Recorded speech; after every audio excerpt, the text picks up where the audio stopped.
Welcome back to another episode of Call It RevOps, and today we're going to be talking about what really makes a great RevOps leader. Whether you're new to RevOps or looking to expand your leadership and become more familiar with the topic, this episode is for you. So we're going to cover everything today from aligning strategy and also building a strong team and fostering a data-driven culture. So please stick around to the end. We're going to give actionable insights on things that you can start doing today. And at the very base level, jump into what it actually means. So fundamentally, Raja, when we think about the basics of RevOps, what are the core pillars that we should expect or look for when it comes to RevOps? If we want to be a leader, we need to know those core pillars. Yeah, I mean, there's a lot of say that people have on these ones, but generally, it's marketing, sales, customer success, and operations. And the reason I didn't say marketing, operations, and marketing in kind of the same sentence is because marketing operations serves as a function of what marketing does. Sales serves as a function of what marketing is, and if customers are successful, generally that serves a function of sales. So, one of the topics I think that people want to kind of hear us talk about is like, is marketing operations, and we'll cover that in another podcast for sure. But those are the fundamental pillars. Like when we think about ourselves as revenue leaders or revenue operations leaders, we have to holistically look at those core items. And people have added their flavor, like they've added like finance, I believe, right? Like they've added the customer management or customer service, but the idea behind becoming a good revenue operations leader is to cut through the noise of what all of those things are, and really just kind of focus on the key things and the core things that you need, which are the backbone of revenue operations. And that's, once again, marketing, sales, customer success, operations. Now, when we talk about, marketing, sales, customer success, operations, we are identifying teams, we're identifying the people behind it. But what about the tools that they're using? What are some foundational tools or technologies that people should be aware of if they're looking to get into RevOps? Yeah, fundamentally, there's a lot of tools and a lot of software, and I think we covered that in one of the episodes. But once again, in order to get to becoming the leader in revenue operations, you have to go kind of back to the basics, right? Like a marketing automation platform is required, a CRM platform is required. And the reason we have to just start there, and then you can look at BI tools, you can look at analytics tools. I mean, there's ways to get reporting, uh, but fundamentally, right? Like without a marketing automation platform, you're not doing any marketing, right? And without a CRM platform, you're not gauging any sales cycle or life cycle. I think everything out of on top of those are good to have, right? Like a BI platform and an analytics, but it's good to have, right? But in order to become a RevOps leader to its core, you really have to understand that what can we do with a base minimum, like what is the minimum that we need, and now let's expand onto it. And I think really realistically, it's those, like really understanding how marketing from a strategy perspective is using a marketing automation platform. How we're handing it off to sales? How is sales aligning with what marketing is doing? How is everything going down the sales funnel? And then we can expand, right? But understanding those key attributes is probably more than enough for majority of like the companies and majority of the RevOps leaders that are currently in this space. Yeah, absolutely. And it sounds like it's not just people, it's not just tools, it's also processes. And one of the things that we want to get into once we've kind of laid the foundations, which I think we have of what RevOps is the data and how that's going to align those business goals and strategies. So could you kind of walk through the importance of breaking down those silos between teams? And if we wanted to actually have great data and reliable action and reliable strategy, how do we actually coerce the business goals and strategy with RevOps? Those are those are all very good questions, and they're all very like ingrained, right, into the ecosystem of whatever company that you're at. Like when we did what is now called revenue operations, we cannot do it at a high level, right? Like there's strategy, there's a high level go to market strategy, right? But we have to have actual data, like measurable data, not repeatable, like, or scalable, but measurable data that we can develop as a baseline. And we have to be able to align the strategy that someone wants with what are we currently implementing tactically and what are the results of that. And if you don't have that baseline, then everything is just going to really sound kind of like a pie in the sky type view, right? It's going to sound like it's a strategy. We're going to try to implement it. We're going to see what happens. But the thing with revenue operations is that it's based on a foundation of truth and data, and you cannot bullshit your way out of it. And if you do, then it's just going to come back and bite you, or people are not going to believe what you're saying. And then you're going to have a disalignment, because then no one's going to trust what you're saying. So the thing with revenue operations from a leadership perspective is you have to be able to clearly present factually findings that are occurring and actually happening, than kind of like just making it up as you kind of go along. And that's how you break down those silos. Like, you break down silos by presenting factual data and then saying we need to implement fixes in a certain portion that we can measure. And what did that fix? Whether it's technology, whether it's people, whether it's process, whether it's a alignment on sales goals. And when we can fix those and we can present those as facts, then you see the barriers of contention just drop, because people will see the results of what you're saying, right?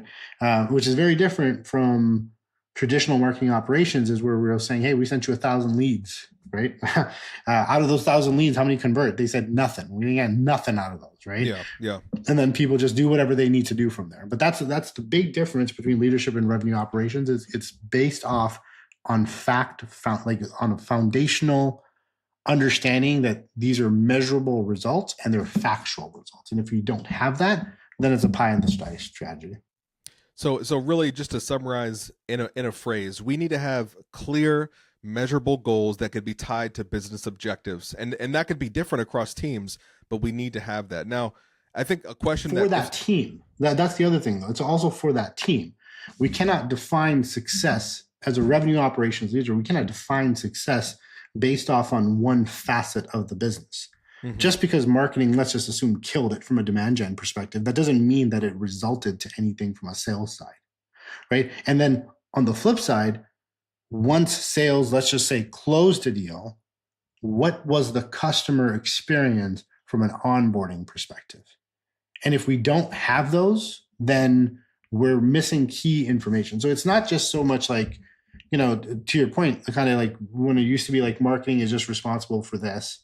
Yeah. And we did our job. Let's pass it to sales. Now sales, you do whatever you need to do. And, the client does. No, it's encompassing everything from start to finish. Now, like someone listening might say, okay, well, what is a tangible example of something that is tactically done that drives a business objective? And, I think one example we talked about was lead handoff and how that could impact pipeline velocity. Could you maybe kind of explain that a little bit, or if there's a microcosm of how that could be impacted across teams, what that would look like? Yeah. I don't like to use the phrase lead handoff, to tell you the truth. In the current state of how everything is, lead handoff implies that we're handing off from one department to the other. And that's a very siloed form of thinking, right? Like, there is no handoff. It's more of, what do we need to make this now person successful for the next department, right? So it's not so much a handoff, but like, there's always a point of where you're constantly saying, hey, we know from a marketing perspective this person is interested. Now, what does sales need? Like, what do we need to tell them now? Because we've already said that they generated interest, but what do they need now? And how do we fill that? Like, how do we fill it with marketing? How do we fill it with sales? How do we fill it with demos? How do we fill it with whatever it is that we can fill it with? And then I think moving away from this idea of handoff and more of what is needed just generally helps a lot of organizations truly understand and realign their focuses, because we're not passing the buck to someone. We're saying, how do we get them from point A to point B to point C, and all of those, kind of micro components in between that. And that's really where alignment happens, right? Because if I, as a marketing team, understand that this life cycle for this prospect, even though it might be leaving the marketing department, air quotes here, right, and going to sales, I need to equip them in the best possible way that sales can do what they need to do. And if we're misaligned and I'm like, hey, I gave you 1,000 leads with a great MQL score, and sales is like, none of these people really fit what we need, then there's going to be a total miss on the business objective. And that's like, that's more like the very baseline issue, Mhm. right? The most baseline issue is marketing identified quote unquote qualified leads. We've talked about the term like, is MQL dead? And I 100% agree, MQL is dead. Like there is no such thing as a marketing qualified lead. There's a interest that has surfaced, right? You can call it whatever you want, but now how do we nurture that interest to the next phase of the life cycle? Mhm. It's no longer, it's a very I know we're in B2B and I know there's B2C kind of components to it as well that we kind of operate and function with, but it's also what is needed now that interest is generated and we've highlighted it. Now, what else can we do? Like, how do we prove our value? How do we prove our worth? Mhm. So, I think it's tough to think of it that way because a lot of clients, a lot of companies still to this day use historic versions of success. Mhm. And Yeah. in a RevOps leadership role, you really have to, in order for alignment to occur, right? When we talk about alignment all the time, but in order for true alignment to occur, you have to get away from the traditional measurements of success. Absolutely. So, pillar one, RevOps leadership, is not about tools and processes. It's about connecting the dots across the entire stage. Pillar two, it sounds like, is your job as a RevOps leader is to make sure everyone is going the same direction, rowing the same boat, with data leading the way and alignment driving that, being that guide essentially. Yeah, and once again, like alignment is not something that you can force. It occurs naturally. How does it occur naturally? Because it occurs naturally when you're taking into account that there's multiple facets and multiple stages across a customer's journey. And when you work with all of these departments to help solve the issues that they're having at that point in the person's journey, you're going to be the hero. And people are going to believe that you understand the business because you're not out. And this is the main thing, right? Like marketing is responsible for marketing numbers, sales is responsible for sales numbers. As a RevOps leader, you're responsible for the business, right? So you need to understand that sales has their goals, marketing has their goals, customers have to be successful. How do we break down those walls by helping on those stages rather than saying now it's your job to do this? Well, and that was kind of, this is perfect too, because it feeds right into that next sort of like pillar or what it takes to be a great RevOps leader. And that is cross team collaboration and overcoming resistance, because Oh, naturally yeah. it's going to be difficult with marketing, sales, client success, and operations. Everyone has a different view of what success looks like to them. And I can imagine everyone's held to different standards for success. So you've kind of touched on this already a little bit, but what are some things that a great RevOps leader could do to encourage collaboration, to allow that alignment to happen naturally? It's not forced, it's not coerced, but it sort of just comes together. What could a great RevOps leader do to achieve that? You have to be part of it. There is no there is no delegation in this, right? Like as the idea that you can delegate certain things to certain people does exist. You can focus on certain elements of it, but as a RevOps leader, like you have to be the one doing it. Like you have to be the one leading the charge. Revenue operations isn't a back end, let's sit on a chair and let's talk to people and say, this is really important. No, it's diving in, solving the issues that each department is running into and being at the forefront and spearheading it. It's not this is not a delegated, I'm going to devise a strategy and let someone run with it. Like you are the one that's running with it. And that's the big distinction between successful revenue operations leaders and revenue operations leaders as titles. Mm-hmm. And is the Yeah. ability for you to go into the thick of it and say, I am going to lead by example. And you should be able to lead by example. If you can't, then I'm sorry, like the RevOps thing is not going to work. Like Yeah. it's a person that sees it across all of these areas, and you're the one who has to either implement it or implement processes or incorporate technology that fixes certain items in the life cycle, or in the buying life cycle or the stage one, whatever you want to kind of call it, right? You have to be the one doing it.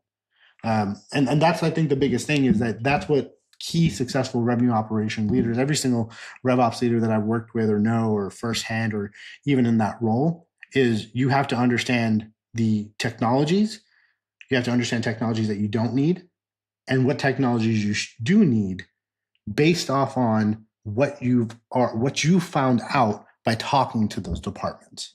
And that's how you break silos, right? That's how you break kind of these walls, because you're listening across the board, not just like one facet of it. Mm-hmm.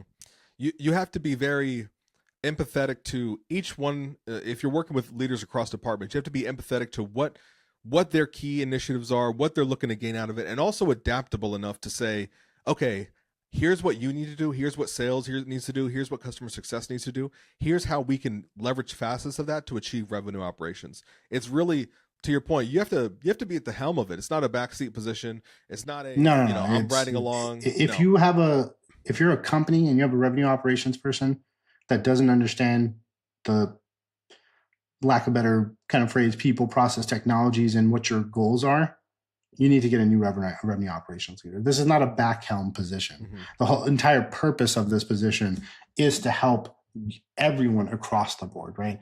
There is no, if we use the term, oh man, we were fighting a fire today, right? Mm-hmm. Which I hate those analogies, right? Or man, this process is completely broken, or man, we really need this, or we really need that, or there's a fire. I don't know how to, any of those phrases shouldn't be coming from a revenue operations leader. You should be the one that is creating processes and scaling efficiently and effectively, and every big word that I can possibly think of, for it to make sense. But ultimately, you are, as a RevOps leader, the person that is the go-to.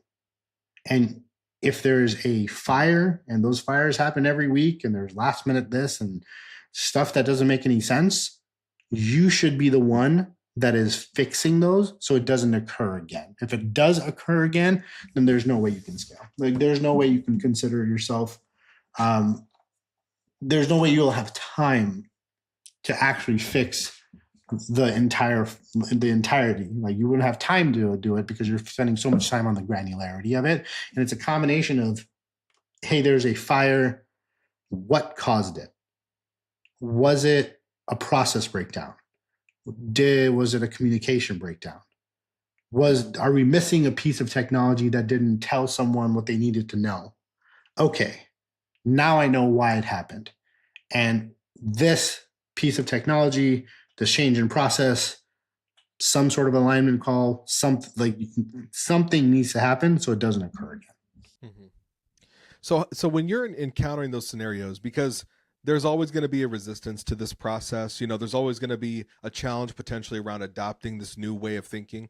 What are some practical things that RevOps leaders can do to help drive that change management process with the minimal amount of pain as possible? There'll probably always be some pain, but what's the best way, or maybe an example of that? Honestly, it's data, man. Like here's the thing. Like, there is no, change management and resistance to change management is all based off on the fact that there isn't a clear, concise end goal that's visualized. Mm-hmm. If I told a company every single time that I'm going to make you $3 million, right? Let's just assume I'm going to increase your average opportunity value by $400,000, mm-hmm. right? What would you say? I mean, sounds great, but how? How? Yeah. Exactly. Right. Exactly. We can. And here's the thing with RevOps, right? And I think I mentioned this before. I never liked the term RevOps, right? I never liked it. I know it was dubbed. I know people use it, and to this day, it's still hard to kind of like not think of it as some sort of thing that will fix everything, because it's really based off on the role and the person. And to answer your question, the only thing that people can realistically do, and in order to be successful in revenue operations, you have to present factual, like, data that says, if I'm going to increase your opportunity value, or if I'm going to make you X amount of millions of dollars, how are you going to do it? Not mm-hmm. hypothetical, not pie in the sky, not we're going to increase our average deal size or close Google or Microsoft or whatever it is. and Google and Microsoft, if you're listening, we'd love to work with you guys. But that's not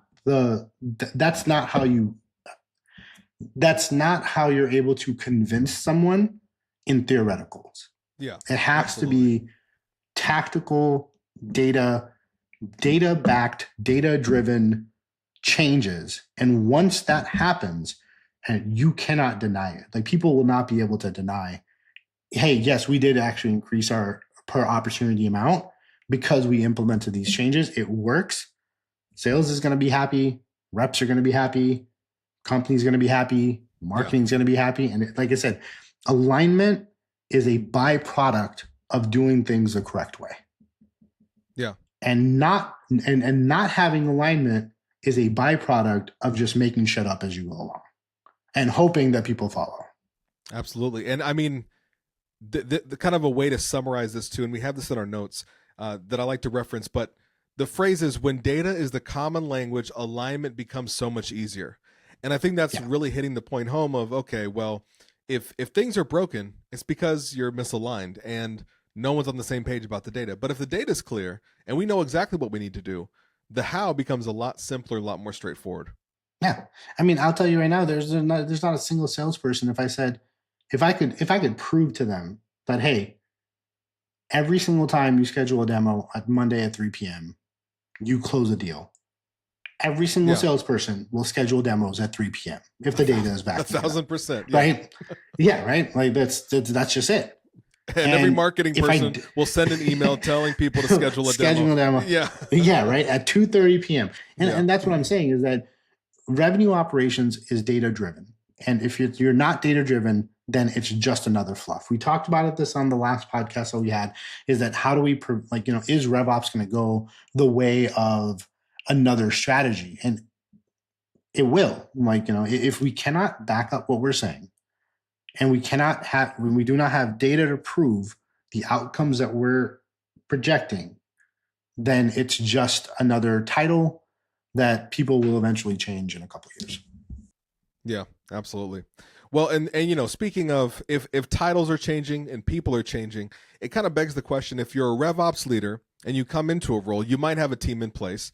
But the follow-up question is, how do I hire and staff for this type of strategy, right? Or this type of approach to doing business? So when we think about, especially in marketing operations, which is what I'm most familiar with, we have incredibly technical people, incredibly strategic people. What does a good RevOps leader do when it comes to assembling or upskilling or creating the team that will help drive this? You don't. I'm serious. Look, everyone wants people to do stuff for them, right? And I will tell you, because there's two parts to what you just asked. One is, how does a RevOps leader that comes into an organization hire and scale? Mm-hmm. And the answer is, you don't. You don't hire and scale. Mm-hmm. You have to understand what to hire and scale for. Mm-hmm. There's no way on God's green earth are you going to go into an organization and say, you know what we really need? This technology, this person, this, within the first 90 days. Mm-hmm. Because in the first 90 days, you're trying to figure out where everything is falling apart, or if it is falling apart, or if there's gaps in the process, right? Once again, a revenue operations leader is a hands-on role. If you go into an organization, back in the days of CMOs that used to go into an organization, the first thing that they fucking did was, let's make a brand new website. Let's increase the size of CTA buttons, right? And everyone rolled their eyes. Everyone's just like, this is stupid. Like, you don't know enough about the business to say that design or the size of a CTA button or a color or a hover or effect is what's going to close more deals or have people convert more. And it's the same thing with revenue operations. Mm-hmm. If you are a new revenue operations leader and you go into an org, you better go in sleeves up, sleeves rolled up, and understand the ins and outs so you know who to hire. Yeah. You never want to go in and say, I am now going to hire because you don't have someone. We need to send more emails or whatever it is, and we need to hire a marketing operations person, let's say, so we can take on the work. No, that's not how this role works. This role works in understanding all of it: people, process, technology, customer success. And if you don't understand it, then you cannot hire for it. Yeah. Well, and it's almost kind of an analogy. Maybe would be uh, if you have a tire that has a hole in it and air is getting out, you're not going to get more air into the tire by making a bigger hole, right? And in the same in the same way, or you're not going to fix the problem by just constantly putting air in the tire every single day and just driving the distance that you need, and then plugging and putting in. Like, it doesn't work like that.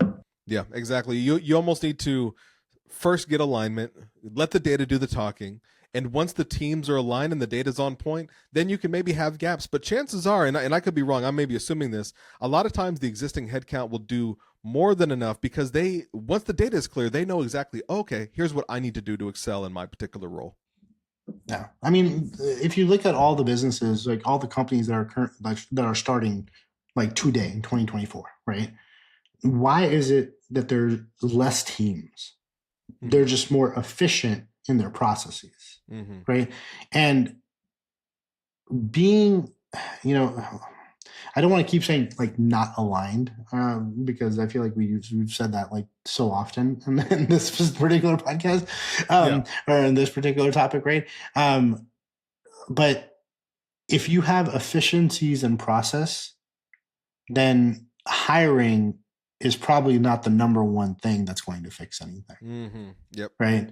It's the efficiencies in process and technology that are going to automate and streamline workflows, where you can then spend time really identifying what is it that we really need resource wise. That's why we say it's people, process, technology, not one or the other, not technology, process, people, not in the it's not 1, 2, 3, it's all of them.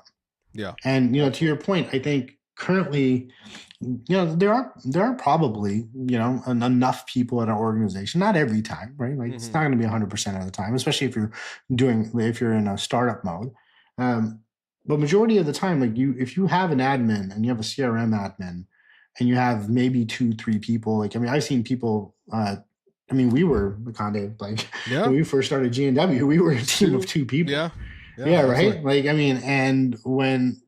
and the only thing that saved our butt is because we had an entire process already put in to highlight prospects. You and I would both obviously like jump on whoever the salesperson is, and you and I would be like, hey, did you contact this person? No, I contact this person. I'll contact this person.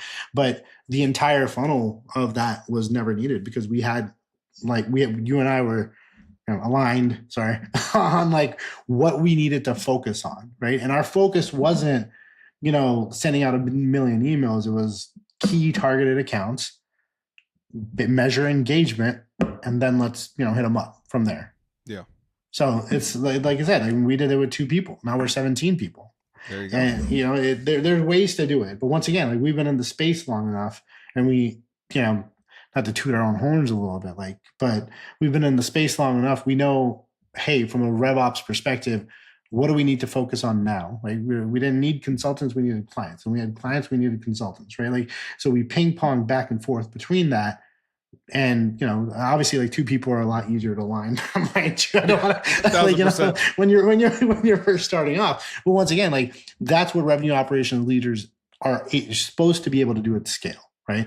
What you can do with one person and another person, you should be able to do across 5 people, 10 people, 12 people from an org perspective. Absolutely.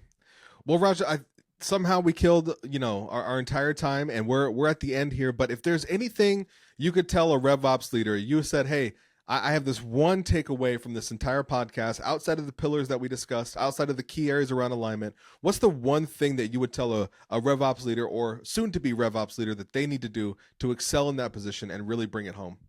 I go back to exactly what we talked about at the very beginning. And in order, if you want to be a good RevOps leader, right? That's the ultimate goal. If you want to, and if you're net new and you want to know how to get into this RevOps thing, just understand that when we talk about looking at everything tactically, but at a high level, that's the skill that you have to master. You have to be able to understand processes. You have to be able to understand technology, and sometimes what technology you might have that you don't need that you're using just to use. But that mindset is more pivotal than a lot of people actually make it out to be. That's why RevOps leaders are very hard to find, is because we get very, like, you have to be granular enough, but you also have to take enough step back to look at what the goals of everyone as an org is. So, if that sounds like something that you like to do, and you're part data engineer, you're part marketing operations, you're part strategist, you're part salesperson, you're part business goal alignment. So if that's the lens you have to look at everything with. Mm-hmm.